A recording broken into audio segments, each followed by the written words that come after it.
Welcome and hello. Thank you very much for attending this presentation related to 20 years of SwimStart research at the University of Kassel. In the following, results and conclusions will be presented to studies which have been carried out in collaboration with my colleagues Sebastian Fischer and Claudia Braun. Most of the University of Kassel SwimStart studies are based on measurement methods developed with the invaluable help of the technical staff at the University of Kassel's central laboratories. Here is an overview of our main studies on individual and relay starts. In particular, many of the studies used a custom-built portable starting block for 2D force measurement. This device was originally developed by our former colleague Bodo Ungerechts of the BMC Council. Bodo had previously received federal funding to build such device at the University of Kassel. When I started my position as Professor of Movement Science and Exercise Science in Kassel in 2002, the project was passed on to me. In addition, mechanical frames for an above-water and an underwater video system were built as a further special construction. An electronic feedback device for measuring the changeover time in relay starts was also constructed, consisting of a highly sensitive contact mat in combination with a mechanical contact plate on the starting block.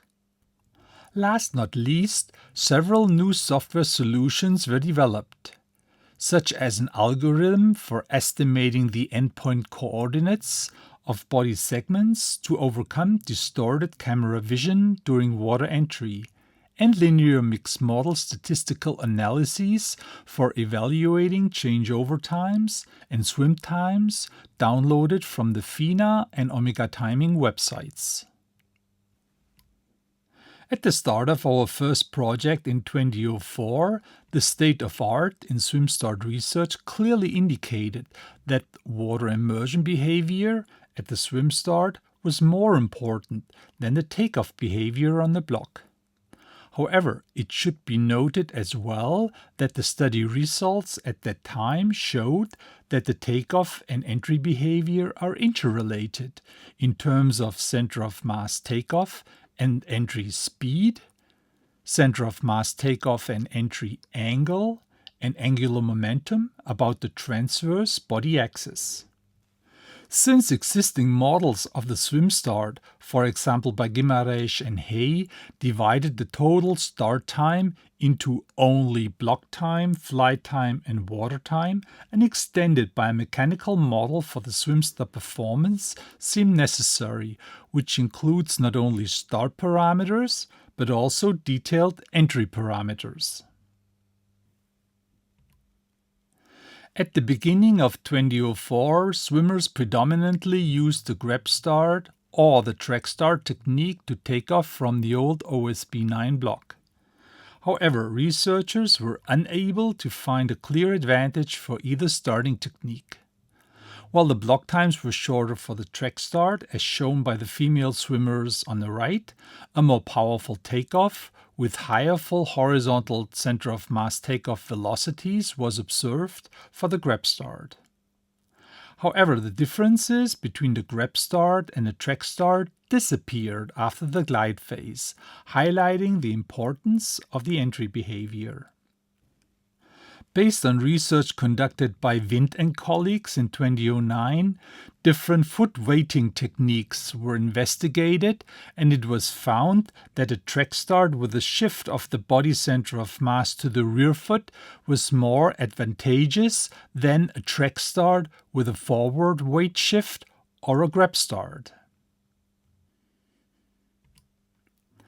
Our first study on the predictors of grab start performance was published in 2007.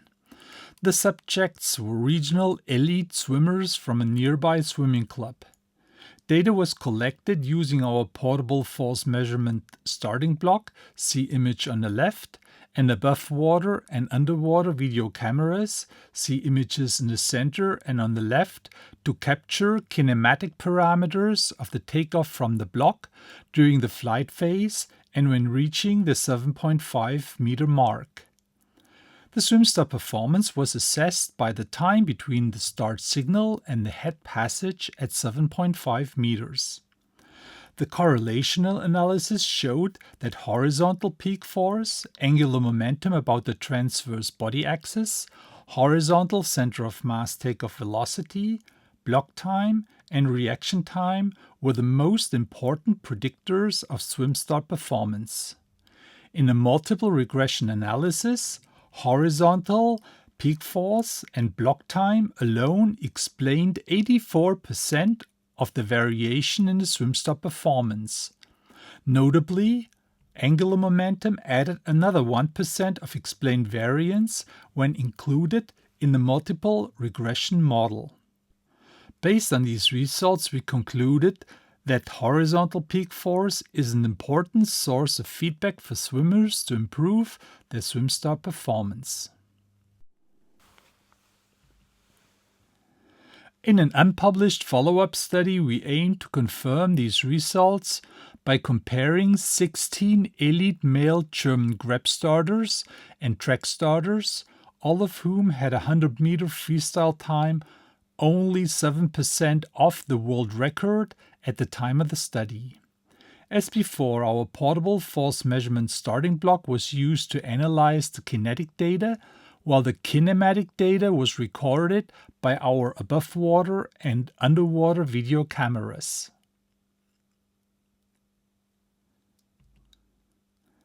On this slide, you can see the kinematic parameters for the grab starters and the track starters, including the water entry parameters as well. Significant differences between the two groups were only found for the horizontal center of mass velocity and the hip angle at water entry.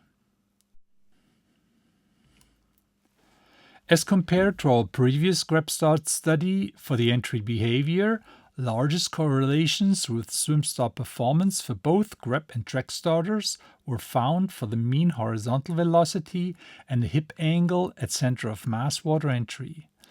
In addition, significant correlations with the SwimStar performance were found for the grab starters only in the center of mass entry angle, the frontal area at entry, the angular momentum about the transverse body axis, and the mean horizontal velocity right before water immersion.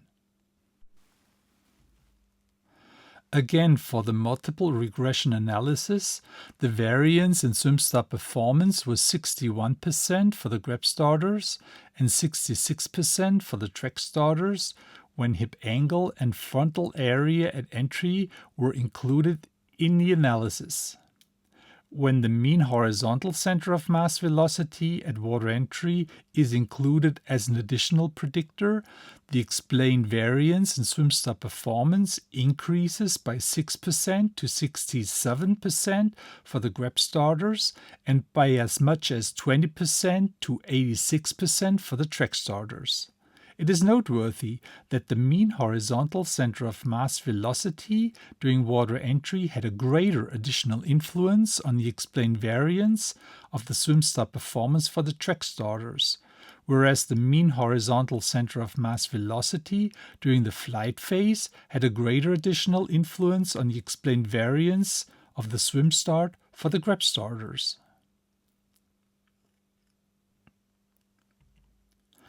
In summary, it can be concluded that the movement behavior during water entry provides essential information about the SwimStar performance. Good swim starters show a larger hip extension immediately upon water entry of the center of mass in order to reduce the loss of horizontal center of mass velocity due to the water displacement by an accelerating counter movement with the legs. In addition, good swim starters show a greater angular momentum about the transverse body axis, a greater center of mass entry angle, meaning a pike entry, and a larger frontal area when they redirect the center of mass trajectory horizontally underwater. Overall, the disadvantage of a large frontal area after water immersion associated with the pike entry strategy may be related to the use of a powerful leg kick to minimize the loss of horizontal center of mass velocity on water entry. Indicators of this strategy are a hyperextended back and a slightly flexed knee angle during center of mass entry. The entry strategy highlighted in the previous slide can be observed in the entry behavior of Steffen Deibler, obviously on the left, Germany's best butterfly swimmer at the Olympic Games 2012 in London. Please use the play stop function of your video player to recognize the previously mentioned hyperextended back and the flexed knees during Steffen's entry into the water. The following slides show the different phases of water entry using the strategy by Steffen Deibler in the preceding video. For example, the red stick figure in the picture on the left shows a slightly flexed hip before the first water contact of the fingers in order to prepare a counteracting hip extension after the breakthrough. So first, when diving in, the previously flexed hip begins to extend. In addition, as visible in the left image, the swim starter exhibits a typical entry angle for a pike dive strategy to prepare for a following powerful leg kick maneuver accompanied by the hip extension. With the center of mass passing through the water surface, the hip appears extended. From this point on, the center of mass trajectory deflects horizontally in conjunction with a hyperextended hip and flexed knees in preparation for a powerful leg kick, as can also be seen in the right image. This is the world's best Olympic swimming champion ever, Michael Phelps, showing another swim start feature on the block. A rear foot kick, a takeoff to most likely increase angular momentum for the water entry. Here is one of the first studies that looked at the advantages of the then new OSB 11 starting block compared to the old OSB 9 starting block. We presented the results during the BMS conference in Oslo in 2010 and published them in the accompanying conference proceedings. For the comparison between the old OSB 9 and the new OSB 11, the swim start behavior of 7 male German elite swimmers was examined in both grab starts and track starts. For the data analysis, kinematic data from above and underwater video cameras were used to calculate the block time, the horizontal takeoff velocity, and the swim start time at 7.5 meters. Our data analysis showed a clear advantage for the track start over the grab start technique on the OSB 11 for all 3 variables examined. Comparing track starts on the new OSB 11 to the OSB 9 block showed clearly shorter block times and swim start times to 7.5 meters and larger center of mass takeoff velocities as well.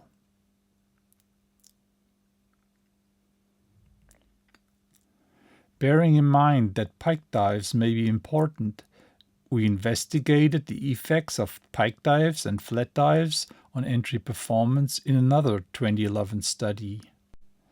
One advantage of a flat dive is that the horizontal center of mass velocity decreases less than in a pike dive, due to the larger frontal water resistance at the steep water entry.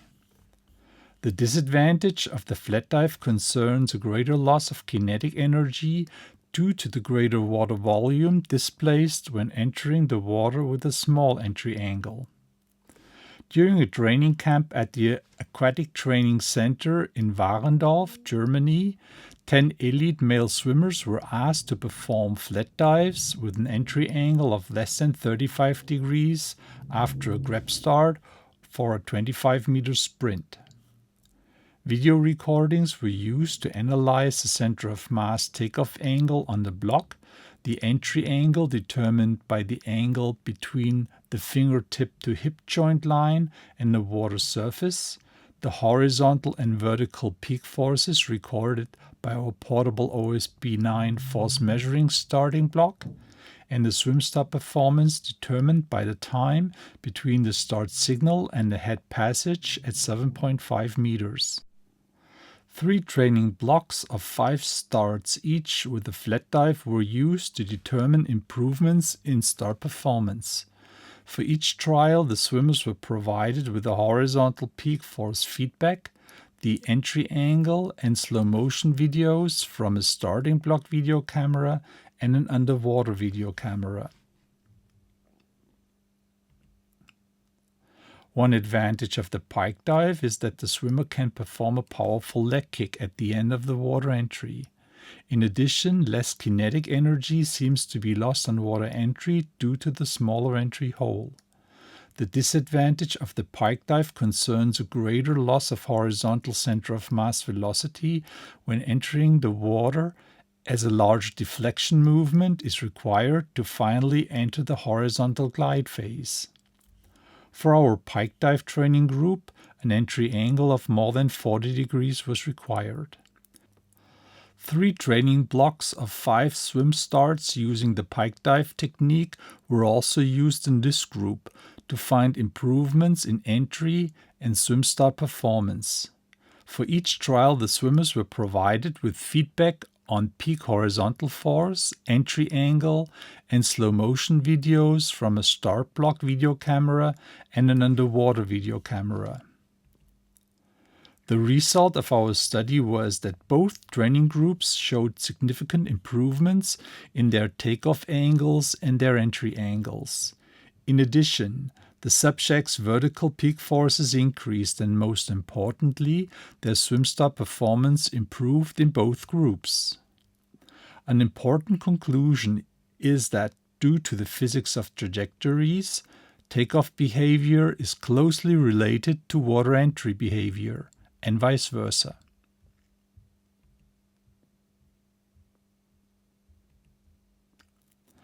To illustrate these results, on the left-hand side of the slide, the pike divers show clearly larger frontal body areas in a horizontal direction underwater after the water entry of the hands. On the right side, the decrease in the horizontal center of mass velocity during water entry is less pronounced for the pike divers as compared to the flat divers.